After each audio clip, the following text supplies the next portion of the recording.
Welcome to News9 Mediaverse, and you are watching On Point with me. And in today's special edition, we are going to talk about women breaking glass ceilings. In Mizoram election, women broke glass ceiling. Small step but important step. In Northeast, the representation of women in the power circuit is low. They are the voters, they are the organizers, they are the campaigners, they are the mothers. But when it comes to decision-making positions, they are not there. In assembly election, can we say that women have broken the glass ceiling? Because 3 of them from diverse backgrounds have been elected to assembly. I would say it's like glass half empty, half full. But if you look at the political landscape, is it really changing for women, or the women reservation bill will need to do the needful? Can we say that? I don't know. I don't really have answers for that. But for this special edition, On Point, I spoke to 2 women legislators from Mizoram. I will play out their interview. I spoke on the issue of low women representation in the Northeast. One of them has gone on to become the minister. So it gives us an important perspective as to what's happening in Northeast. But let me just game it for you. Let me just show you what's the picture in Northeast. I mean, so there are 3 women MLAs in Mizoram. Total strength is 40. I am happy. But the fact of the matter is, there should have been more. They are equal voters. They vote more than men. But if you look at this, it's not much. Manipur, 5 women, total strength is 60. 5 women, total strength is 60. Let's go further. 8 women MLAs in Tripura, total strength is 60. Tickets are not distributed the way they should be. The women don't get tickets. 50 years ago, every person fighting on the seat would have been a man. But today, maybe all political parties would give in the assembly of 60 if there are 3, which means that there would have been 180 contestants, maybe 21 women candidates fighting. But that's about it. Nagaland, 2 women. Before that, for years, there was no woman in Nagaland assembly. No woman at all. But that's the larger issue. Meghalaya, 3 women. 3 women, 3 women.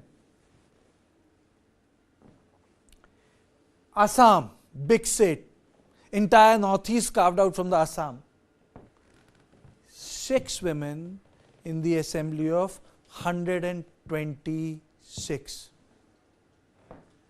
Arunachal Pradesh, जिस राज्य में हिंदी बोली जाती है, very well integrated, border state, 5 women. Education is there in Northeast. In fact, I would say, if compared with other areas in India, it's safer. But there is no representation as it should have been. So number of women legislators in Northeast is 32. 32 only. And how many legislators you have? You have 466 legislators. 466 legislatures. Women account for only 6.7% of legislators in Northeast. 6.7%. So that's the problem. On this issue, I'll be joined by a special guest. And on this issue, I'll be playing out the interviews also. But before that, let me play out a bite of an important person who has gone on to become the minister, who won the election. It's part of the 3. Listen in what she had to say. My family think like I really love to work with other people, like for helping each other. And then my husband actually, he was working in a college. He was in a theological college. He taught in he taught in college, and then he retired. Then he only encouraged me to go through in the politics.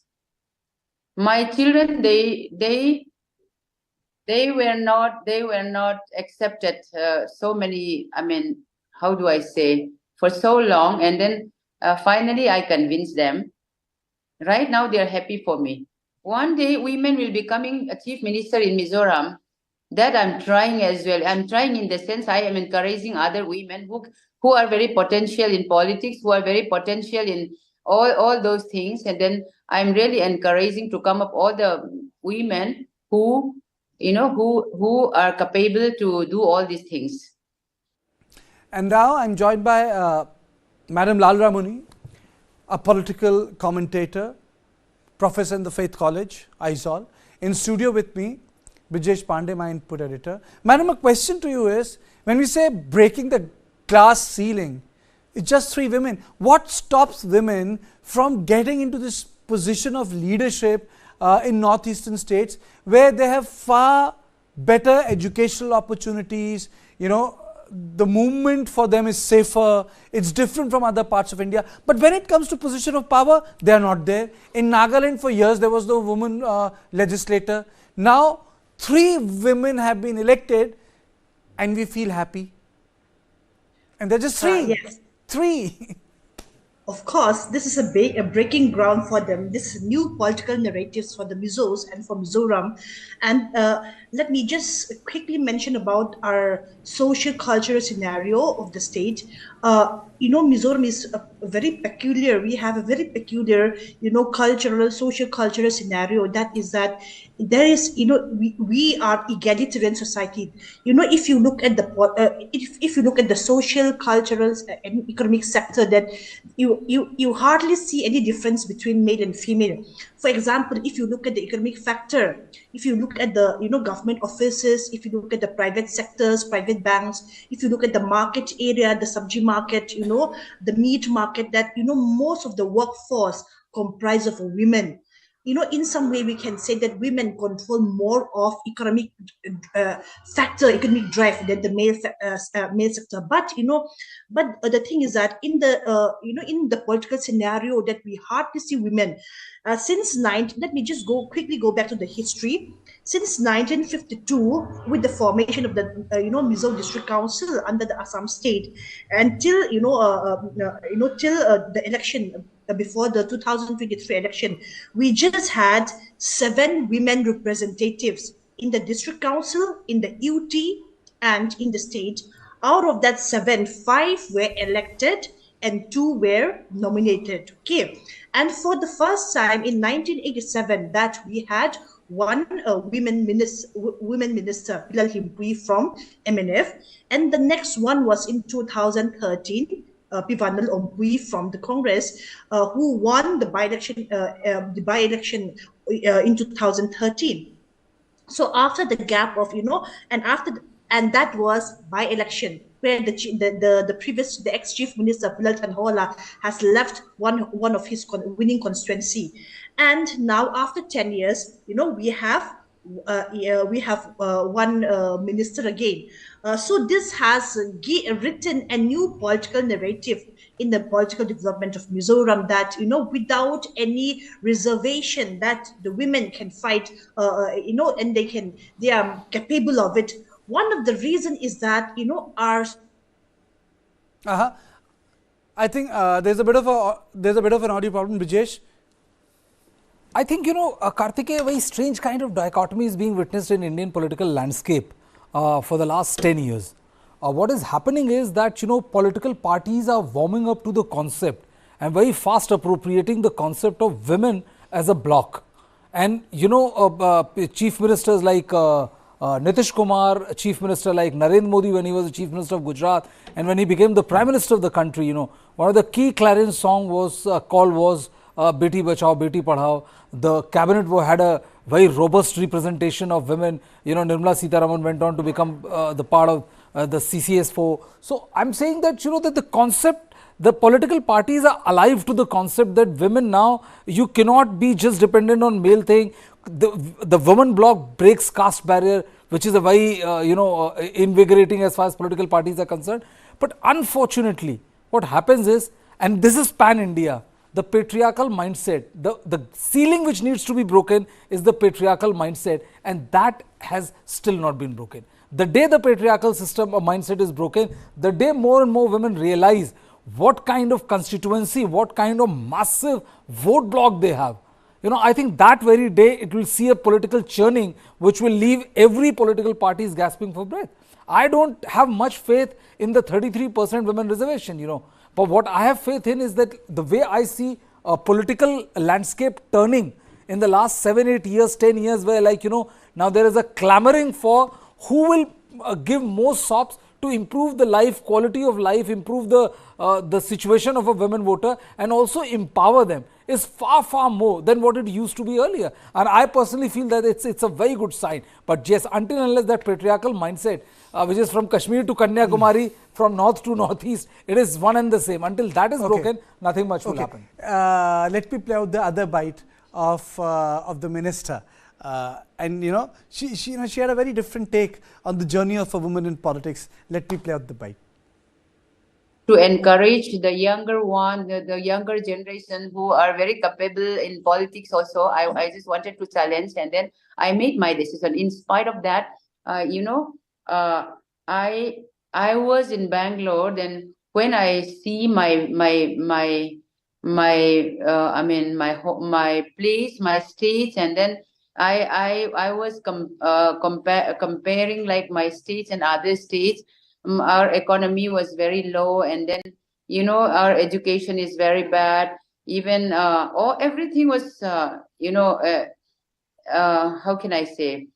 We need to learn so many things from other states. So that I thought like I can do something else for my states and even for my other women, my colleague, my co-women who are very capable to do all those things. I think like if I am entering in the politics, they may come up. If I may win in the election and if I may become a cabinet minister or minister of states, they may want to come up like I have to, how do I say? I have to start and then they have to follow me. I think like that. When I interviewed her, Lalrinpuii, she said she had to convince her children. She said her husband was okay because he had retired, that she could join politics. But she had to convince her children before she could do the politics. So Lalamuni, the bigger issue is that women, have double responsibility. There is, this question would not have arisen for a man. Should I take permission from my children to enter politics? My connection was broken before. I didn't know when what was I said got cut. But let me just repeat some of the points which I said before. Even though we are kind of egalitarian when it comes to economic front, but our social structure, especially our family culture and church, is very patriarchal in nature. If you see our churches, that those who have the high posts, or those who have the power, who hold the powers, are all male. Even in our civil society organizations, that those who hold the powers, those who are the office bearers, are all men. So therefore, this has been repeatedly existed in our society for the past 70, 80 years. So therefore, the general masses seen the women's role within the family, in the private realm. So therefore, they have to fight for their space in the political sphere, in the larger public sphere, because it is not, there is no mass acceptance, general acceptance that women can also have a same position like male, especially especially outside the family realm, in the public realm, in the church and in the politics. So therefore, it is very difficult. And because of that existing practice, and that that there is hardly women to women acceptance also. Like what the minister has said, she has to convince her daughters. She has 3 daughters. So she has to convince her daughters. So it's like that, those when the women are stepping out, there's a negative perception to that contestant. So therefore, we also need women to women acceptance because of the existing patriarchal nature when it comes to society, in the political realm, and even in the public realm. But Brijesh, when we talk about women as a political category, women as a political category is emerging because of the policies throughout India. But specifically in context of Northeast, if you see, many of them don't get the tickets. You see, at least there are parts in India where women are getting tickets. Organizationally, they are very strong. But in most cases, if you look at the data, they don't end up getting tickets. Well, I think that's what I'm saying, that the mindset needs to change. The mindset that, women are winnable candidates, women can win elections on their own, and they can, basically it's like, the society and especially the political parties are yet to beat the stereotype, yet to break the stereotype. And the stereotyping is typical, as the concerned minister was saying that, she has to take permission from the children whether I can go in or not, because still running the household, taking care of children is responsibility of women only, and men are like, free to pursue a job and career or take any other, whatever decision they want to. So that is what I was saying, that, once you get rid of this patriarchal mindset, when you get rid of this mindset, then only you can really say that, like, those ceilings are broken, because women has emerged as a major political bloc. There are shining examples in political history of India where Nitish Kumar, in a massively caste driven society and with having a less than 3% of caste, a vote of his own caste, is darling to the 50% of voters when it comes to election, and he has created a new caste. Same is with Prime Minister Narendra Modi, same is with several other, like Shivraj Singh Chauhan. Imagine, for the first time, Kartikeya, you have been covering election for such a long time. For the first time, what we are forced to discuss about is how good a Ladli Behan Yojana scheme is, how good this Grih Lakshmi scheme is. We are not talking about what is being given to a man. I mean, in the entire discussion, never heard a single scheme where they are catering to the man. But I'm just saying that this is a very encouraging sign. It's too early, but it's a very encouraging sign. And I think once in the coming future, I would be very happy to see that, that all those mindsets are broken, so that, more and more women gets ticket. Lalamani, the women education is on the higher side, places Yes. like Mizoram. But how come they were never given the opportunity to be part of the political process? This really, See, like I fail to understand that. Yeah, like I said, our social structure, the social organization, in the civil society or in the church is patriarchal in nature. Women never have that higher position of, the power of decision making are never left in the hands of women. Women can never be a preacher. They can, in the church, that, majority of the churches in Mizoram does not accept women as ordained ministers. So it has been embedded in our social and religious practices for 70, 80 years Very now, true. that women are never in that decision-making role. So therefore, general acceptance is not there. And besides that, women to women acceptance is also not there. And let me just add what Sir has said. There are 40 constituencies. Okay. And out of that 40 constituencies, giving 5, 6 seats to women are difficult for political parties as well, because everyone is fighting for their seats. So, like I said, the bigger, the bigger political parties like the MNF, the ZPM, the Congress can only give 2 seats each to their candidates. So, therefore, because of the limited number of constituency, that there is a fight even within the political parties for the seats. Naturally, that the male will be more dominant in nature. Okay. I hope I make myself No, clear. you're absolutely right. But I have another question. But is it Yes. is this women factors very specific to ZPM? ZPM is behaving differently from MNF and Congress. Not exactly, but like what we have said before, there is the ZPM wave is there. This time, the ZPM wave is very strong, and that wave has put up the entire candidates to win.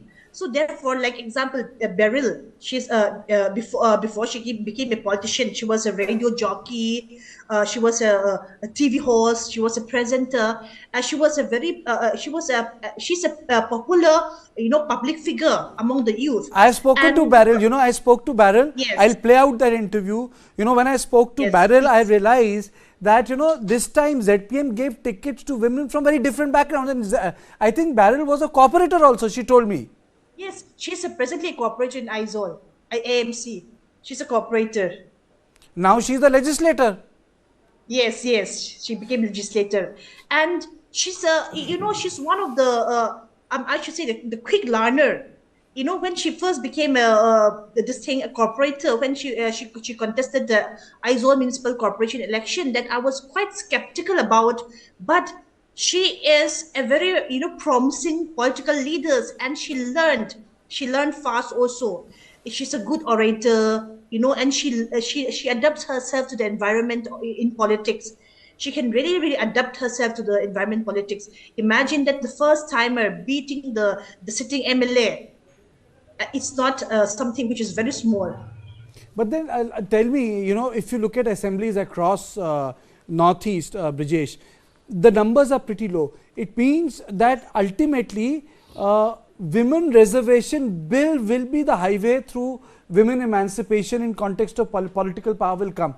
अपने आप से नहीं हो रहा है ये. Well, it is indeed a very sorry state of affairs, Karthikeya, but I don't think it is limited only to Northeast. If you expand it, if you look at Uttar Pradesh, if you look at other places also, only recently, women have started getting more tickets, but even that more ticket number is abysmally low. It constitutes for like what, 10% or 11% or one of those, where we get very happy about, that there is an increase in percentage. So let's be happy about it. But the fact of the matter is that it's still a long way to come before we start accepting this as a new normal. I mean, I think she very beautifully put out like, how the church structure works, where the top post is never obtained by or given to women. And it's basically a microcosm of how the larger society works. And it's indeed very sorry state of affairs, Karthikeya, that you have to take recourse through reservation to give power to one of the most powerful political bloc, that is women. I mean, it's indeed like very complex for me to understand, like, how political parties are going gung-ho about offering, schemes after schemes and welfare schemes, this, that, everything. But they never give ticket to women who can... This brings me to a question. Women as a category is emerging in India. Can we say that for Mizoram, has women as a political constituency? When we talk about a man or when we talk about men, we talk about caste, religion, faith, and it can be divided into multiple parts. But do you think women as a political constituency has emerged in Mizoram? I don't think so in that way. Why? I can debate from your point, but like I said, the practice has been, the societal norms, the organizational norms is that it had been practiced for the past 70, 80 years that, women in politics have always have the lower section or the lower position than men, and hardly any women acceptance is also there. That is one thing that has to yet has to be developed. So therefore, this will be a new turning point. This will be a new political narrative. And this will be a new turning point, and this will pave the way when the 33% seat reservation will be given to women. Okay, so I think she differs from me. So it's a simple thing. We have caste loyalties here. You have tribal loyalties there, isn't that? Well, yes, and I think it changes. I mean, it's slightly different in the Northeast, but by and large in the mainland India, it's like it's rest of the country. It is more and more developing. It is more and more coming out in open. In Northeast, maybe it'll take some more time for that to play out, or even like 33% reservation will literally force the hand of the political parties to give ticket to those 1/3 of the ticket to women. And I think if once that happens, one of the biggest fear of the male the men who would be fighting election would be, where exactly to go for. Lalrinpuii, please complete your point. I need to play out the interview of Barel now. Okay, can you play first, then we'll continue, right? No, it's a big interview. I want you to conclude the point. Okay. I want you to conclude the point. You said you differ from me. Women as a constituency has not emerged in Mizoram. Yes. I want to know why. I think I have made my point clear. Because of that, the practices which have been taking place in the state, you know, that is one of the main reason, and the less number of seats in the legislative assembly. Yeah, and if I can add one more point before you played out the Ms. Barel's interview, when I analyzed the election manifestos of the political parties, the 5 major political parties in this election, okay, and out of these 4 political parties, the MNF, the Congress, the ZPM, and the BJP, they all have women's wing, women's front.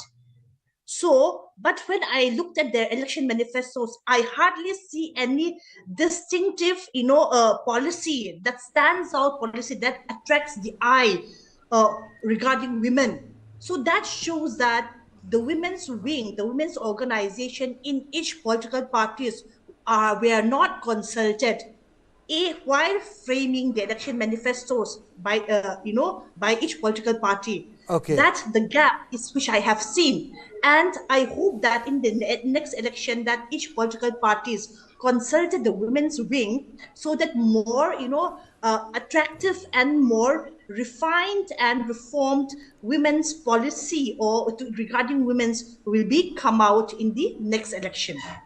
Okay, I think that's very well put.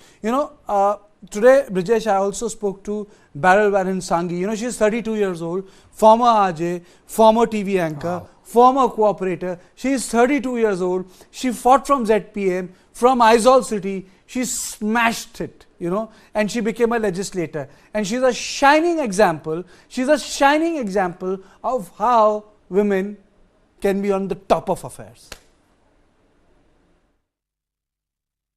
A very warm welcome to you. Today, Thank you. in On Point, on my special show, I'm joined by a legislator, Barel Singsi, a person who has broken the glass ceiling in Mizoram's politics. But she's not the only one. There are 2 more. But the fact is that at least women are out there in assembly. Though the representation of women is low in the states of Northeast, but then there is always a beginning. So Barel, first thing first, why did you have to come into electoral politics? What prompted you to come? Well, I had quite a history, but I will not be able to give you all right now because it's going to be very lengthy. So to cut it to the chase, I was in the profession of entertainment, so I should say, and I do a lot of interviews, and I interviewed politicians, bureaucrats, academicians, and many other more. So then I have learned that there are so many things that needs to be done out there. And also, from what I have interviewed and from what I've heard and learned, I feel like I have to be in it. But by interviewing them on the media, by giving them suggestions or advice is not enough.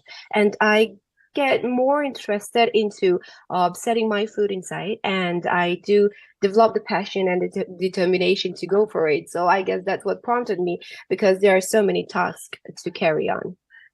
You had a successful career, you had a public profile, but electoral politics is a rough place for anyone, both men and women. True. So why did True. you choose that?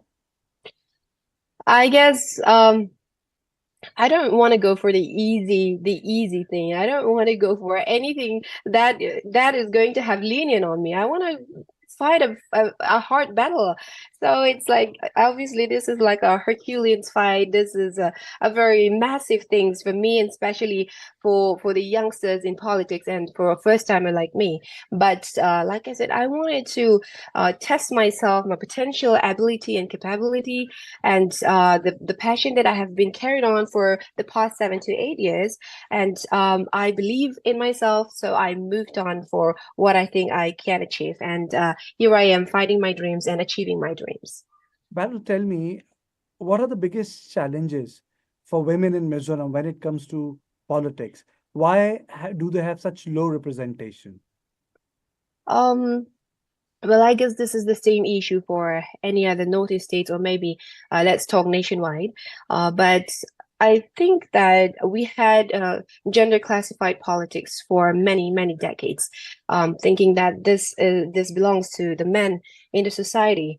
Definitely, it may take physical fitness. It may take it may looks like a masculine job. But when I step foot and what I find out is that politics does not have any gender in it. So even if we're male or female, then we can both survive and we can both fight for it, because this is like survival of the fittest. So I just believe that when we had the determination to break the barrier, to, like you said, to break the glass, to break the ceiling, we can definitely go for it. I think we need to have more awareness, and we need to I guess give out more education on it, educating each other, especially the female in the society, and also the female legislature who had been elected, not just this election, the previous election.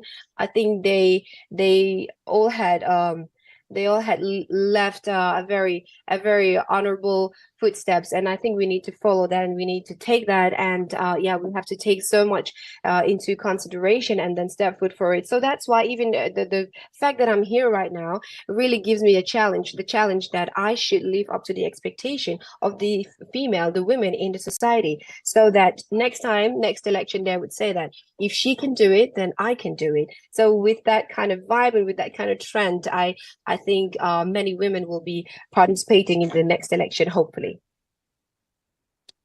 What was the reaction of your family when you broke this news that, you got the ticket, you're going to campaign, you're going ahead with the decision? Was your family supportive?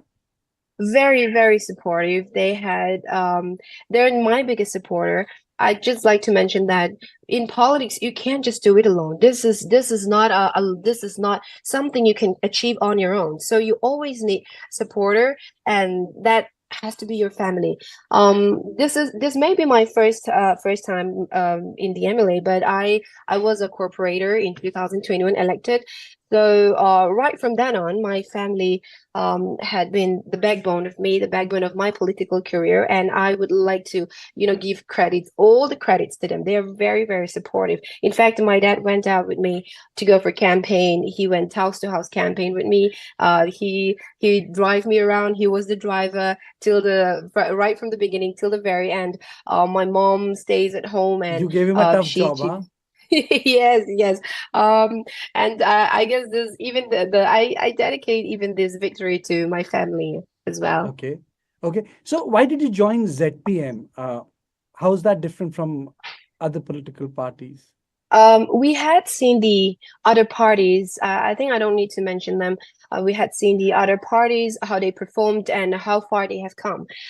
So from where they had left, I should say, from where they pick up and where they had left, I believe that it's time for us to pick up. It's time for the ZPM to pick up something new and to try something new to bring more development in the state. So if because we have read the books of the two parties for the past 35 to 36 years, I don't think I should rewrite. I should reread that. So that's why I wanted to read the new chapter with ZPM. That's why I chose and go for it.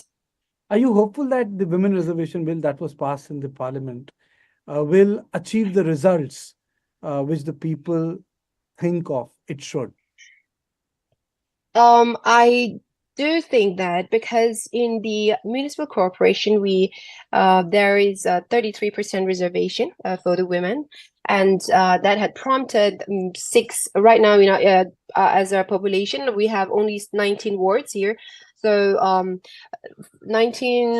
33% reservation is 6 seats for the women, and that has prompted another candidates who had been elected in the past with in the reservation state to go for the general seat. And even in Aizawl, we have two women who contest from the general seat and who won.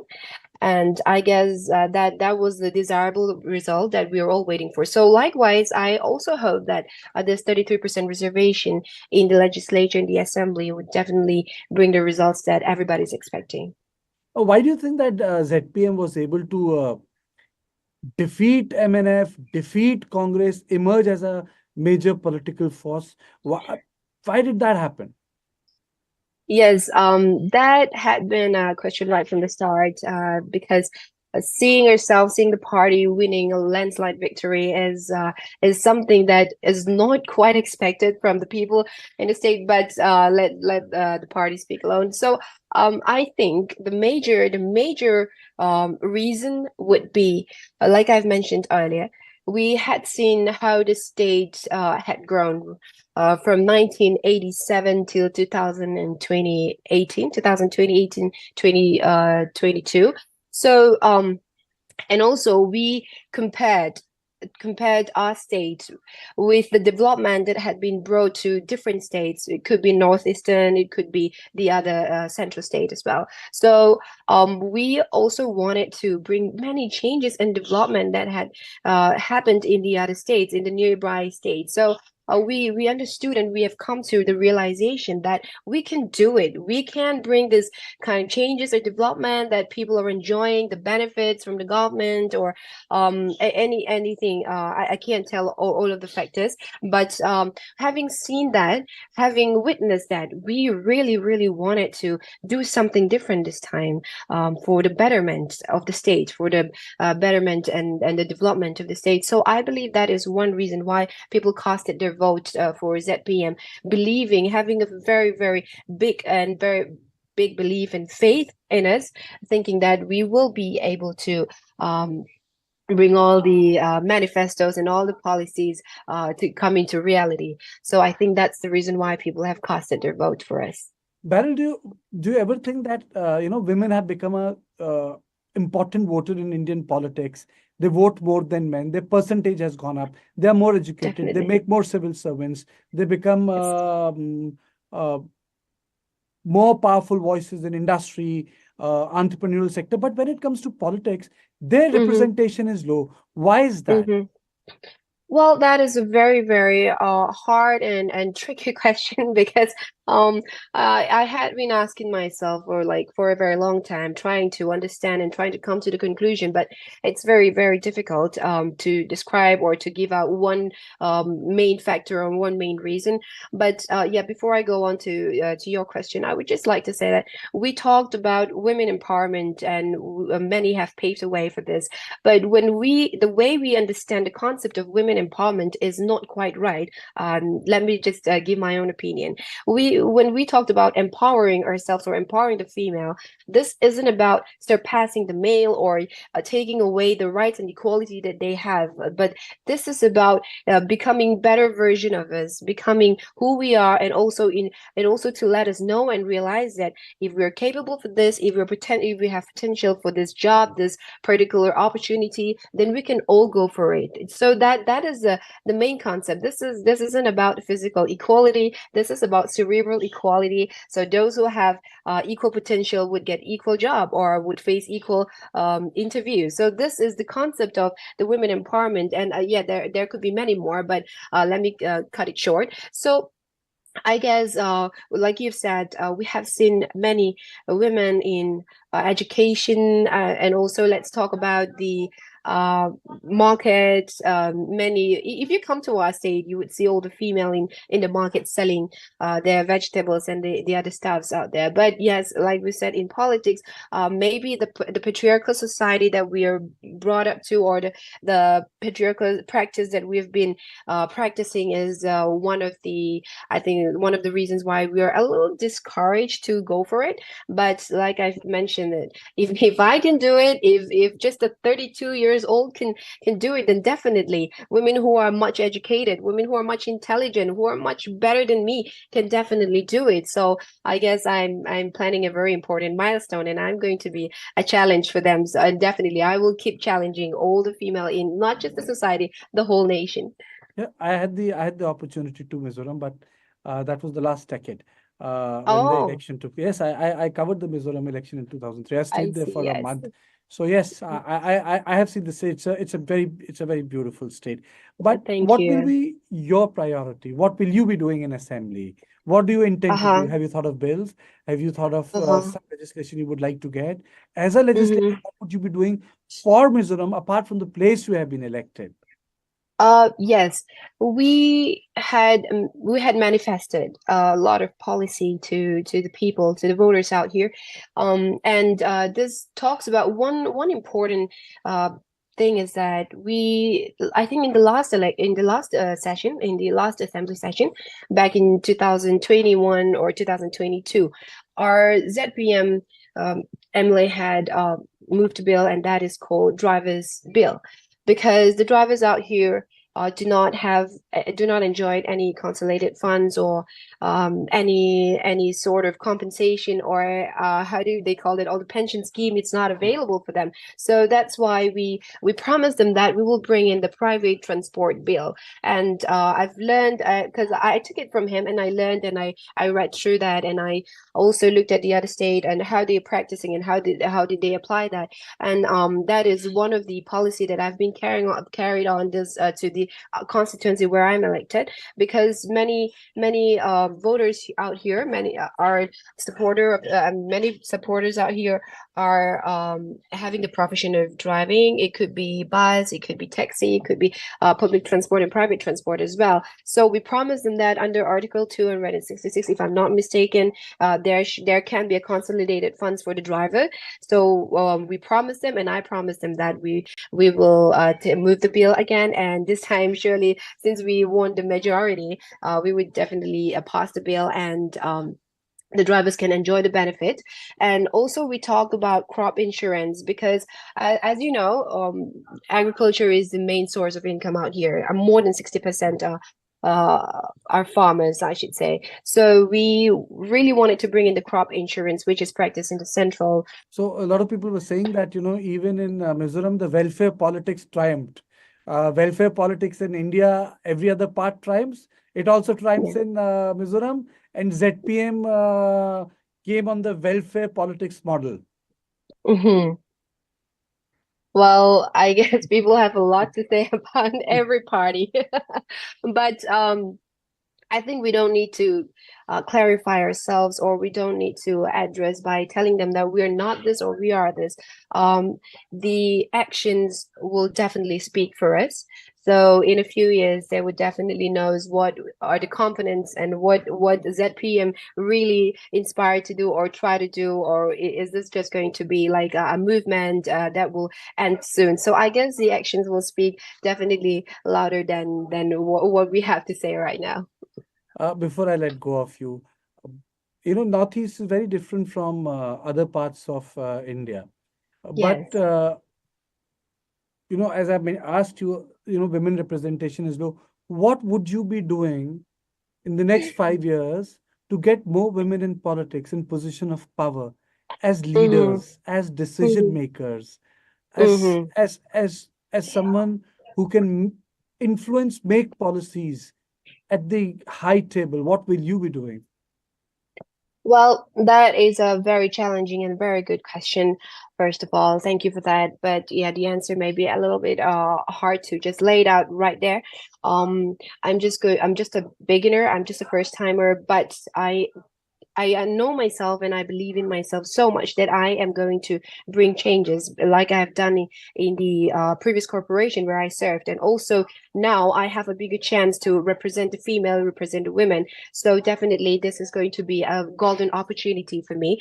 And I have done a bit of a research, going through Google's and reading many articles that I can reach. So there I saw that we need, like I've mentioned, we need more training, we need more education on this, we need more how do we say it? Yeah, we need more interaction with the female politician, as there are so many NGOs out here, there are so many organizations out here who can organize such a program, and then we, the female politicians, should step forward, telling them that this is not reserved for any other person. This is for people who have the aspiration and the inspiration to serve the state and the people. There is a place for people who have the passion to work for the development of the state. So they're always welcome. And I believe that we need to have a lot of conversation, maybe one-on-one, or maybe through the organizations and the churches as well.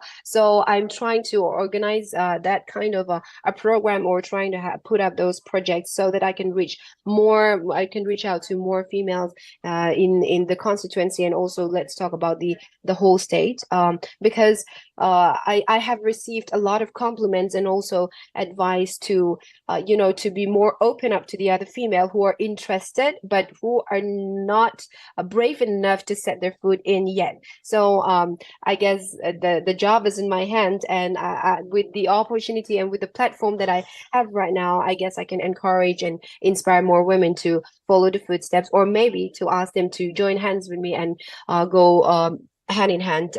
Also, I guess I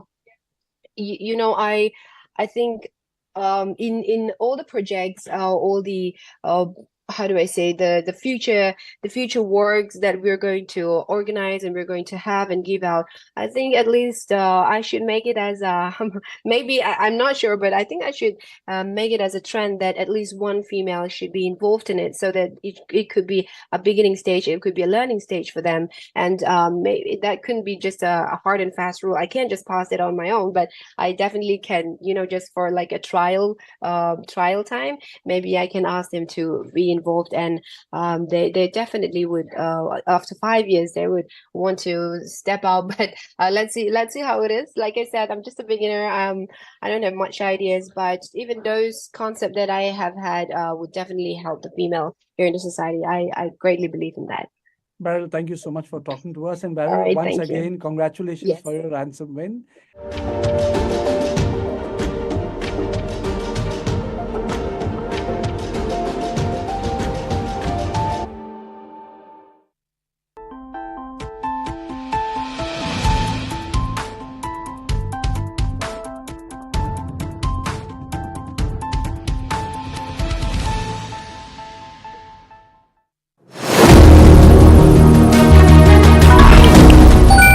Literally every major power in the world is gearing up with its own digital currency. And so is India. But India's UPI has taken digital transactions to the next level. So, with UPI already available, what exactly is the use case for the e-rupee?